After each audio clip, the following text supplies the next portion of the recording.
Bismillahirrahmanirrahim. Assalamualaikum warahmatullahi wabarakatuh. Waalaikumsalam.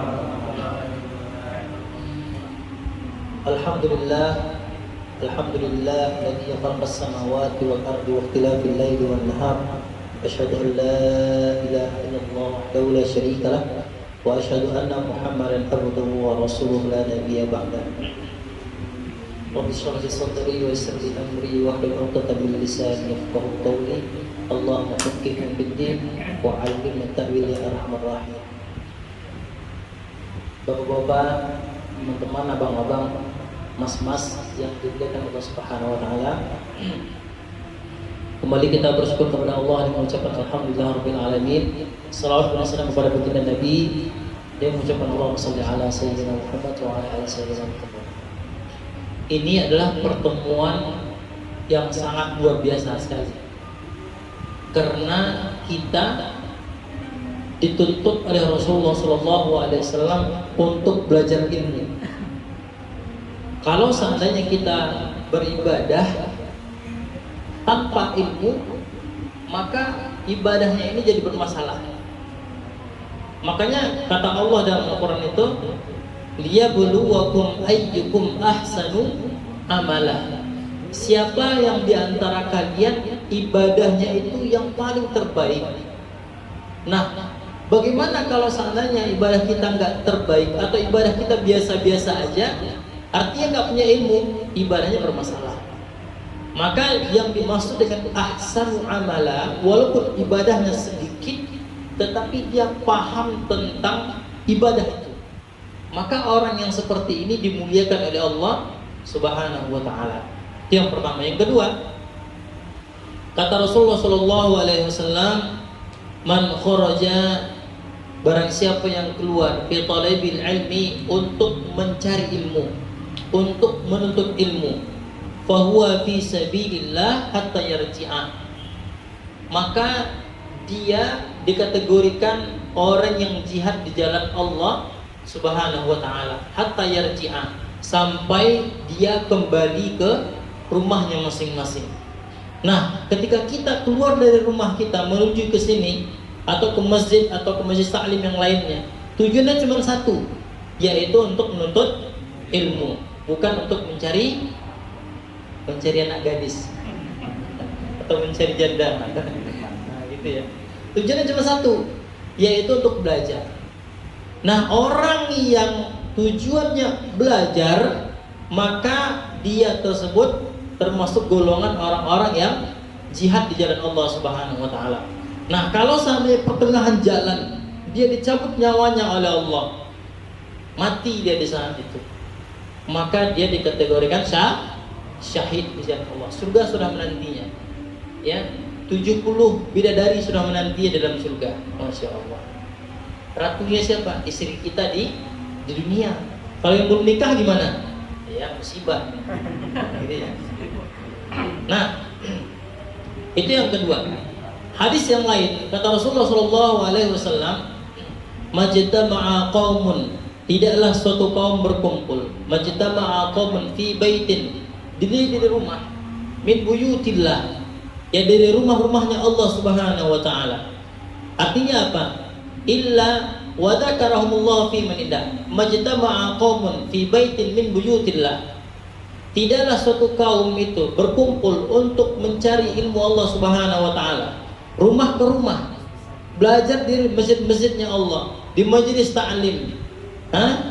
Wa yatluna kitabullah, mereka membaca kitab Allah, mereka mengkaji Al-Qur'an, mereka mengkaji sunnah-sunnah Rasulullah sallallahu alaihi wasallam. Wa yatadarasunahu bainahum, dan mereka saling mendiskusikannya, dan mereka saling mengkompromikannya, dan mereka saling musyawarah di dalamnya. Yang nggak tahu bertanya. Apa kata Rasulullah SAW? Illa nazalat alaihimus sakinah, kecuali Allah akan turunkan kepada seseorang itu ketenangan, kenyamanan. Ketenangan itu beradanya di mana, Pak? Di dalam hati. Ketenangan itu berada di dalam hati. Banyak orang yang uangnya banyak, banyak orang yang asetnya banyak, tetapi nggak tenang. Hotman Paris deh, nggak jauh-jauh. Bulan Ramadan yang lalu dia diwawancarai oleh Ustaz Abdul Somad. Dia bertanya langsung, Ustaz, uang saya banyak, aset saya banyak, rumah saya banyak, semuanya pada banyak, tetapi kenapa hati saya nggak tenang? Apalagi kurangnya, Pak? Apalagi kurangnya, Mas? Ternyata uang itu bukan sebagai standar ketenangan batin kita. Ada orang yang kerjanya apa coba? Cuman nyemir sepatu, tapi tenang saja bawaannya.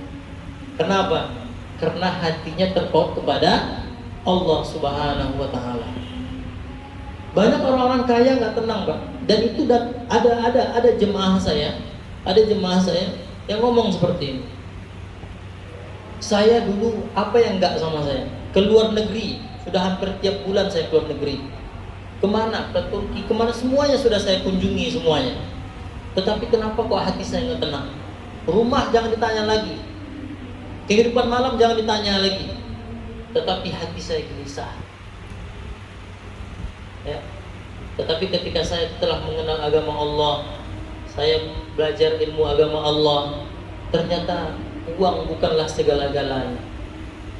Saya mendapatkan ketenangan batin, ya, yang diberikan oleh Allah Subhanahu wa Ta'ala. Karena apa? Karena dia duduk di majelis ilmu. Itu yang pertama. Nazalat alaihimus sakinah. Yang kedua, wa ghasyiyatuhumur rahmah.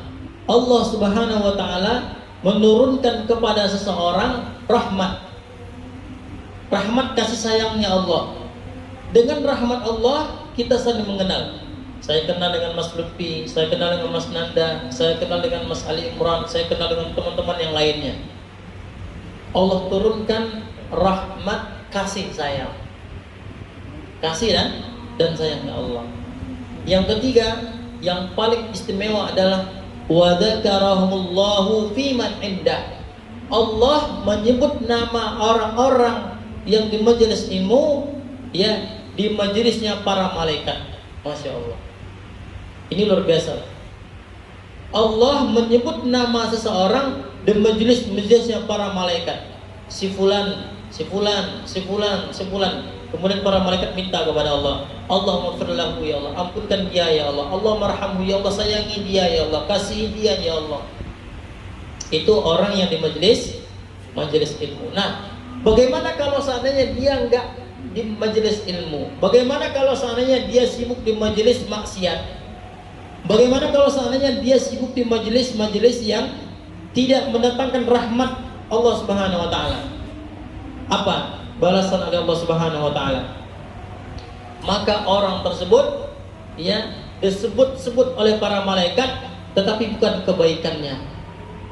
Yang disebut oleh para malaikat atau didoakan oleh para malaikat adalah, ya Allah, kami melaknatnya ya Allah. Ya Allah, kami melaknatnya ya Allah. Betapa banyak, Mas, Bapak yang dimuliakan oleh Allah, orang yang meninggal di bawah perutnya wanita. Nauzubillah. Nauzubillah. Betul banyak orang yang meninggal di diskotik tiba-tiba saja, lagi nari-nari, ya, lagi apa, joget-joget, dicap Allah nyawanya. Di mana tempatnya itu nanti? Orang yang meninggal dalam keadaan minum whisky, minum minuman keras, dicabut oleh Allah, overdosis. Meninggal dalam keadaan pakai narkotika. Nauzubillah. Ya. Maka aktiflah di majelis ilmu. Di mana ada pengajian, datang. Kenapa? Karena kita miskin ilmu. Orang yang ngaji terus, dia akan merasakan, oh, saya ini bodoh ternyata. Orang yang sering banyak di majelis ilmu, duduk di majelis ilmu, dia adalah orang yang tampak dalam dirinya adalah kebodohan. Nah, ketika di dalam dirinya tampak kebodohan, dia akan terus belajar. Ketika dia dapat ilmu, dia amalkan. Ketika dia dapat ilmu, dia amalkan. Maka orang yang seperti ini dimuliakan oleh Allah Subhanahu wa Ta'ala. Apa kata Allah? Hal yastawil ladina la ya'lamuna ma la ya'lamun. Hal yastawil ladina ya'lamuna ma la ya'lamun. Apakah sama kedudukannya orang-orang yang berilmu dengan orang-orang yang tidak berilmu? Kalla, Enggak. Derajat orang yang berilmu dengan orang yang tidak berilmu, derajatnya enggak sama di sisi Allah Subhanahu wa taala. Ketika kita sholat misalnya, kita sholat sama-sama, kita sholat berjamaah tadi, tetapi si fulan dapat 27, si fulan dapat 0, si fulan dapat 5, si fulan dapat 20, si fulan dapat 15 dan sebagainya. Kenapa? Ilmu. Dia sholat dengan ilmu. Nah, pada malam hari ini kita mengkaji ilmu, kita mengkaji kitabullah, kita mengkaji sunnah Rasulullah Sallallahu Alaihi Wasallam, dengan harapan, dengan niat kita yang tulus karena Allah, kita dapat ilmu, kita amalkan, insya Allah, ya Pak ya.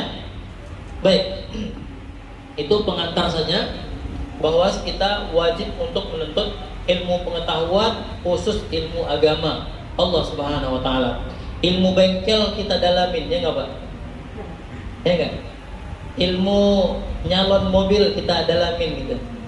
Tetapi ilmu yang memberikan kita rezeki nggak kita dalamin. Siapa itu? Allah Subhanahu Wa Taala. Siapa yang memberikan rezeki? Siapa yang memberikan kita rezeki? Allah. Tapi betapa banyak orang-orang yang nggak tahu bagaimana cara bersyukur atas nikmat rezeki yang diberikan oleh Allah. Ya enggak? Harta diberikannya Pak, kekayaan diberikannya, ambil semuanya untuk kalian, ambil semuanya, kata Allah, ambil semuanya. Wa nastadrijuhum, kami akan ulur terus. Semua nikmat itu kami akan ulur terus. Kesehatan kami kasih, harta benda kami kasih, semuanya kami kasih, kata Allah. Tapi ingat, orang-orang yang jasmaninya sehat, orang-orang yang hartanya banyak, orang-orang yang diberikan nikmat oleh Allah di dunia ini, sementara dia nggak pernah sakit, sementara dia nggak pernah diuji oleh Allah, itu namanya istidraj. Kita introspeksi diri Pak. Kita sehat, tapi kita nggak sholat. Kita sehat, tapi kita nggak pernah ngaji. Kita sehat, tapi nggak pernah bersedekah. Bisa jadi ini adalah istidraj. Orang-orang yang ditimpa dengan istidraj, azabnya sangat keras, sangat perih. Di dunia diberikan oleh Allah dunia, harta diberikan oleh Allah. Tetapi di alam barzakh nanti, ketika kita sakratul maut, nauzubillah, ketika kita di alam kubur, diazab oleh para malaikat, malaikat mungkar dan nangkir. Ketika di akhirat diazab dengan sama malaikat zabaniyah, nauzubillah. Maka kita introspeksi diri, ya, jangan-jangan kita dalam keadaan istidraj. Istidraj adalah mereka yang diberikan kesenangan dunia oleh Allah. Mereka nggak ibadah, mereka nggak sholat, mereka kafir, ya nggak? Ada teman kita kafir, orang Yahudi, katakanlah orang Yahudi atau orang Nasrani, kaya raya, asetnya banyak, nggak apa-apa, biarin aja. Istidraj, itu istidraj, diberikan oleh Allah. Ambil semuanya untuk kalian, ambil semua. Tapi nanti rasakan adzabun syadid, azab Allah itu sangat keras. Baik, pada kesempatan malam hari ini kita mengkaji tentang hadis Rasulullah Sallallahu Alaihi Wasallam dalam kitab Arba'in An-Nawawi. Kitab Arba'in An-Nawawi ini ada 42 hadis di dalamnya yang dikumpulkan oleh Imam An-Nawawi rahimahullah.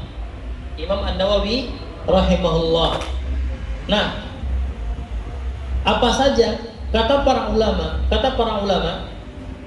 Ada 42 hadis yang ada di dalam kitab Arba'in An-Nawawi ini, kita hafalin, kita dalamin, kita tadabburin, itu sudah mewakili semuanya. Hadis Nabi itu jutaan, Pak. Hadis Nabi itu jutaan. Nah, 42 hadis ini sudah mewakili semuanya, tentang akidah, tentang ibadah, tentang muamalah, semuanya sudah dibahas di dalam hadis Arba'in An-Nawawi ini. Maka kita insya Allah kita selesaikan tentang hadis Arba'in ini.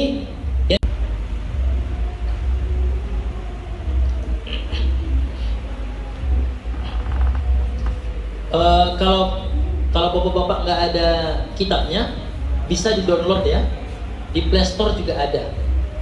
atau di PDF juga ada hadis Arba'in An-Nawawi. Jadi kita sama-sama bisa melihat apa yang kita pelajari. Tapi saya akan catat di depan.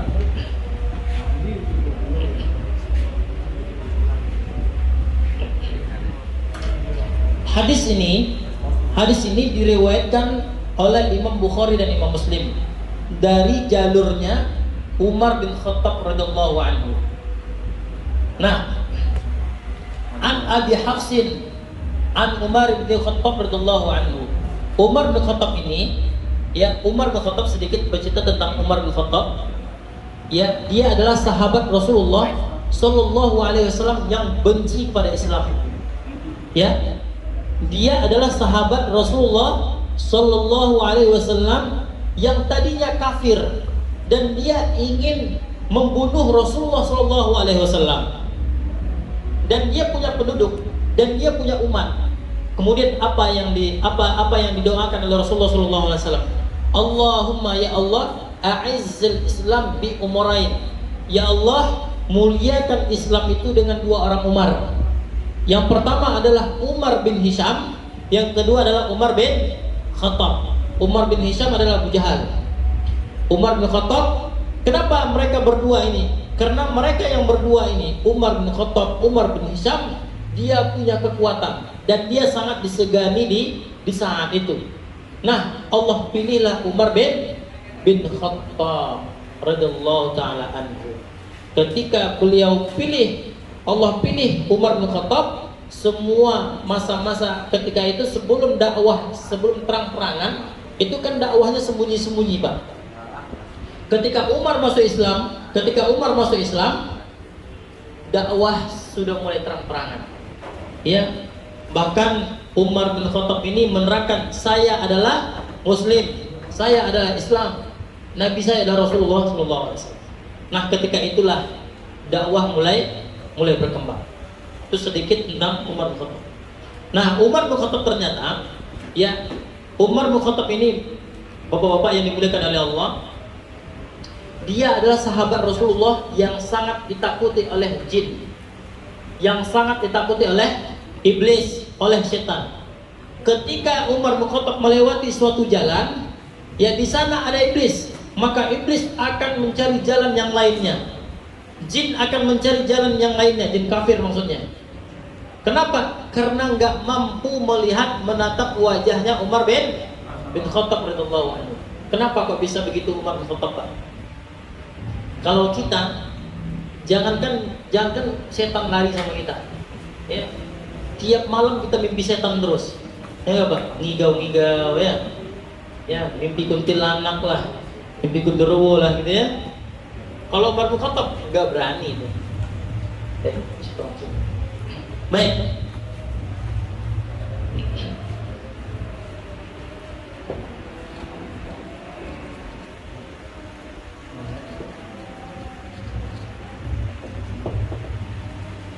Innamal a'malu binniyat. Jelas Pak ya tulisannya, Pak ya?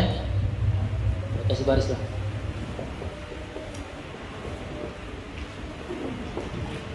Wa innama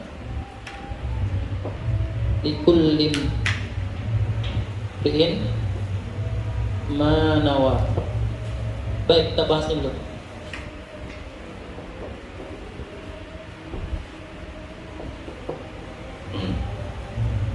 Innamal a'malu binniyat. Hanya saja bahwasanya segala amalan-amalan tergantung kepada niat. Amalan di sini, ya, ini adalah kalau dalam ilmu balaghah atau gramatika Arab namanya adalah harful hasr. Harful hasr itu ada pembatasan. Bahwasanya atau hanya saja segala amal itu tergantung kepada niat. Amalan itu kata para ulama ada 3 macam. Ya, ada 3 macam. Yang pertama berkaitan dengan perbuatan. Kemudian perkataan, lintasan hati, Baik. Amal di sini maksudnya adalah perbuatan, perkataan, lintasan hati. Nah, perbuatan. Misalnya perbuatan. Kalau kita sholat, kita butuh niat nggak? Iya kan? Semua para ulama mengatakan niat itu hukumnya wajib. Yang jadi perbedaan pendapatnya adalah apakah boleh niat itu dilafazkan atau tidak. Kalau niat itu di dalam hati, usolli fardhul isya arba'a rakaatin lillahi ta'ala, Allahu akbar. Mazhab Syafi'i mengatakan bahwa niat itu atau perkataan itu yang kita lafazkan itu adalah mustahab atau yustahab, disunnahkan. Maka ketika kita sholat, ketika kita bersedekah, ketika kita haji, ketika kita umroh, ketika kita membantu orang lain dan sebagainya, itu butuh niat. Inilah maksudnya akmal, segala perbuatan-perbuatan. Ada perbuatan, ada perkataan, ada lintasan hati. Baik. Kemudian perkataan. Kadang-kadang ada orang yang mana lisannya pedas. Lisannya apa? Pedas. Dia tidak memperhatikan apa yang dia keluarkan. Dan sebelum dia berbicara, dia tidak berpikir apa sih yang harus dia bicarakan. Maka orang yang seperti ini, kata Rasulullah SAW, termasuk golongan orang-orang yang bangkrut. Kenapa demikian? Maka Rasulullah SAW bertanya kepada para sahabatnya, wahai sahabatku, atadruna manil muflis? Wahai para sahabatku, tahukah kalian siapakah orang yang bangkrut? Ya Rasulullah, orang yang bangkrut itu ya Rasulullah, mereka yang tidak mempunyai dirham ya Rasulullah, mereka yang tidak memiliki dinar ya Rasulullah, mereka yang tidak memiliki dirham ya Rasulullah. Enggak, bukan itu orang yang bangkrut. Tapi orang yang bangkrut adalah mereka yang membawa pahala hajinya, mereka yang membawa pahala umrohnya, mereka yang membawa pahala sedekahnya, mereka yang membawa pahala tahajudnya, mereka yang membawa pahala wakafnya, dan semua pahala yang dibawanya nanti di hadapan Allah. Tetapi pahalanya itu yang diberikan kepada orang yang pernah dia caci dulu di waktu di dunia, orang yang pernah dia ambil ubinya dulu di belakang rumahnya, tapi kan dia bayar. Malam-malam Pak, kita waktu kecil-kecil dulu lah ya. Di belakang rumah kita ada ubi, tahu ubi nggak? Singkong. Ya. Kita ambil singkong tersebut, ya, malam-malam untuk dibakar, kita makan. Nah, nanti orang yang seperti ini termasuk amal ibadahnya akan dikurangi oleh Allah dan akan diberikan kepada orang yang punya singkong itu. Kita dulu waktu kuliah atau waktu SMA makan gorengan 10, bayarnya berapa? Bayarnya 3. Ya. Maka orang yang seperti ini harus wajib minta kehalalan. Kalau enggak, nanti amal kita akan dikurangin, akan diberikan kepada orang yang pernah kita zolimi itu. Ini bahaya nih. Orang yang pernah kita sumpah serapahin, anak buah kita yang kerjanya agak lelet, tau lelet nggak? Agak lemot lah, agak lemot lah gitu ya, agak lambat. Kemudian kita caci maki lah, kita hujat lah, kita sumpah serapahin. Ente tolol banget jadi orang, nggak ada otak ente ini aja pun nggak bisa. Gimana sih gitu? Nah, ini harus ya, kita harus memiliki ilmu juga tentang ini. Ya, jangan sampai nanti kita menzalimi orang yang seperti ini. Dia nggak tahu, kita ajarin, nggak paham 2 kali, 3 kali, 4 kali nggak paham, ya udah pecat aja deh. Daripada kita nyakitin dia. Nah, baik. Kemudian pikiran atau lintasan hati kita, ya, maka ada namanya di dalam pikiran atau lintasan hati itu. Ada sahabat Rasulullah, ada orang kafir dulu, namanya adalah Al-Walid bin Mughirah. Siapa namanya? Al-Walid bin Mughirah. Yang mana dia berpikir untuk menghancurkan Al-Quran. ada lintasan dalam batinnya, ada lintasan dalam pemikirannya. Bagaimana caranya untuk menghancurkan, untuk membumi hanguskan Al-Quran. Nah, apa yang terjadi? Ya, yang terjadi akhirnya Al-Quran itu dijaga oleh Allah Subhanahu wa taala. Al-Quran dijaga oleh Allah. Inna nahnu nazzal Quran, kamilah yang menurunkan Al-Quran, wa innahu lahafizun, dan kamilah yang menjaga Al-Quran. Ya, yang tadi yang Al-Walid bin Mughirah ini, lintasannya itu akhirnya dia mati dalam keadaan kafir. Al-Walid bin Mughirah, nauzubillah. Ini bahaya ya. Makanya kalau ada lintasan kita, Pak, ada lintasan dalam hati kita, lintasan-lintasan yang buruk ya, untuk nyakitin orang, berbuat buruk kepada orang lain, suuzon kepada orang lain, itu buang langsung istighfar, astagfirullahaladzim, astagfirullahaladzim, a'udzubillahi minasyaitonir rajim. Kadang-kadang inilah namanya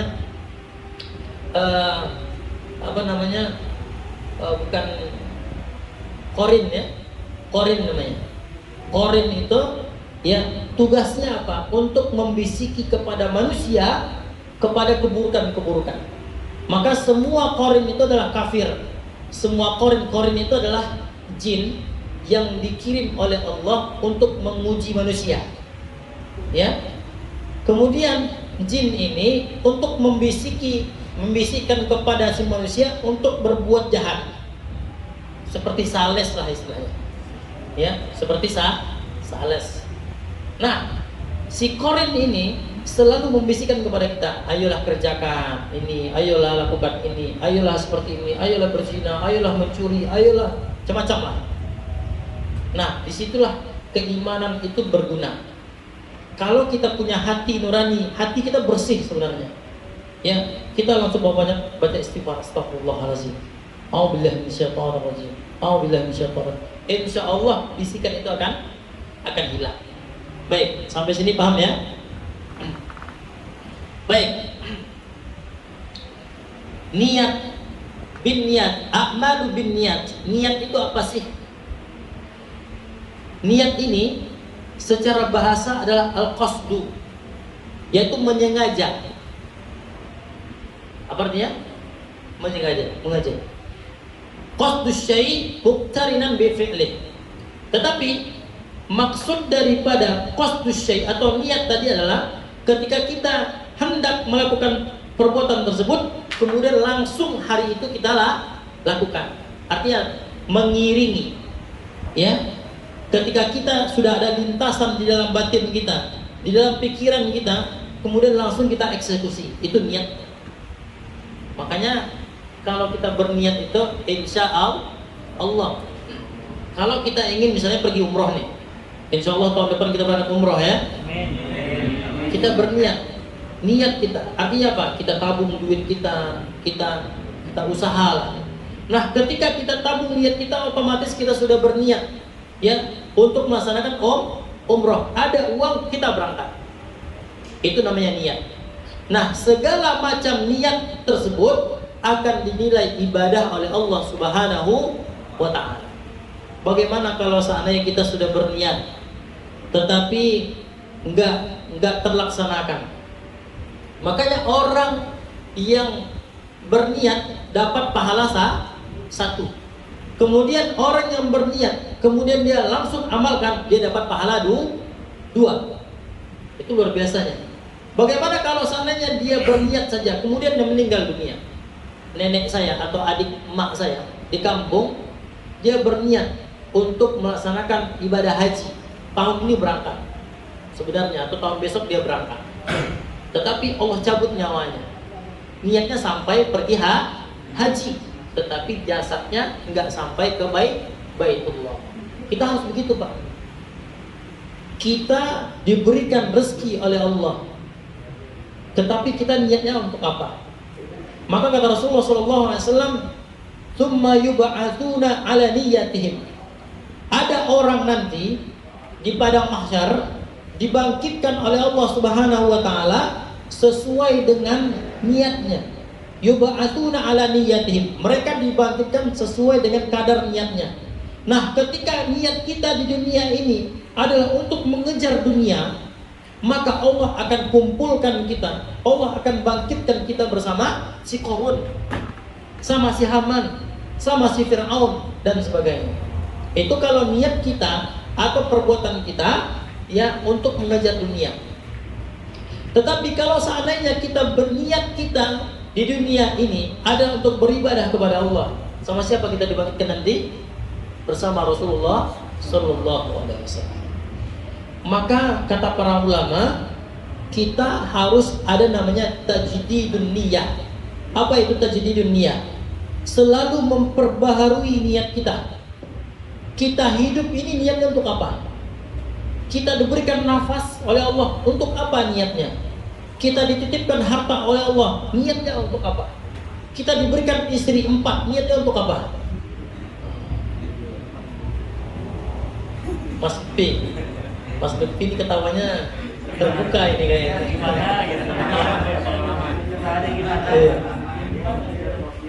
Kita poligami misalnya, niatnya untuk apa? Apakah untuk mengejar syahwat atau mengikuti sunnah Rasulullah? Masalahnya Pak, masalahnya Mas kalian, kita niat poligami, niat mengikuti sunnah Rasulullah, tapi tahajud enggak, musibah. Kita niat untuk poligami, ya istri 2, 3, tetapi sholat berjamaahnya kurang, sedekahnya kurang, ya nangis minta ampun sama Allah nggak pernah sama sekali. Gimana caranya nih coba? Rasulullah itu kakinya sampai bengkak sholat malam. Rasulullah itu tiap malam nangis minta ampun sama Allah, padahal dosa-dosanya diampuni oleh Allah Subhanahu Wa Taala.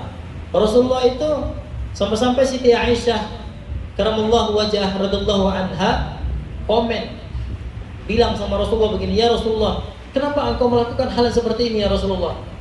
Apa kata Rasulullah sallallahu alaihi wasallam? Afala akuna minasyakirin? Apakah salah aku ini menjadi hamba Allah yang bersyukur? Apakah salah aku sholat malam sepanjang malam sampai kakiku bengkak? Apakah salah aku menjadi hamba Allah yang bersyukur? Ternyata cara Rasulullah bersyukur itu adalah memperbanyak tahajud. Makanya kalau rezeki kita lagi seret, banyak-banyaklah tahajud. Kalau rezeki kita yang masih jomblo-jomblo, banyak-banyaklah tahajud. Kalau niatnya mau bini 2, banyak-banyaklah tahajud. Ketuk pintunya rahmat Allah. Ya Allah, hamba bini 2 ya Allah. Amin ya. Siapa yang ngaminin dari itu?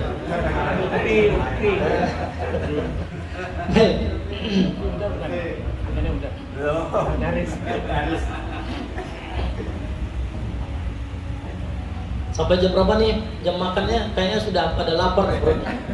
Kelihatan dari wajah-wajahnya. Baik, kita singkat saja. Wa innama likulli imri'in ma nawa. Dan seseorang itu akan dinilai oleh Allah ya sesuai dengan apa yang dia niatkan. Seseorang akan dinilai oleh Allah terhadap apa yang dia niatkan. Niatnya apa? Ya, seperti yang tadi kita bicarakan tadi, bahwa kalau niat kita adalah ibadah, dihitung ibadah. Kalau niat kita itu enggak untuk ibadah, enggak jadi ibadah. Contoh, kita istirahat di rest area di masjid. Di mana? Di masjid. Katakanlah kalau kita dari Jakarta ke Bandung, kita singgah dulu di rest area, sholat zuhur atau sholat asar. Nah, kita letih dalam perjalanan yang jauh. Kemudian kita istirahat di rest area. Kita istirahatnya itu niatnya untuk apa? Kalau seandainya niat kita itu adalah untuk iktikaf, kemudian kita istirahat, maka dapat pahala. Pahala. Nah, ketika kita di masjid atau rest area itu cuma untuk istirahat doang, di dalam masjid itu nggak dapat pahala. Kenapa? Kita nggak niat iktikaf. Kita mandi misalnya. Kita mandi ini niatnya adalah untuk apa? Atau kita bentar lagi makan nih, niat makan itu untuk apa?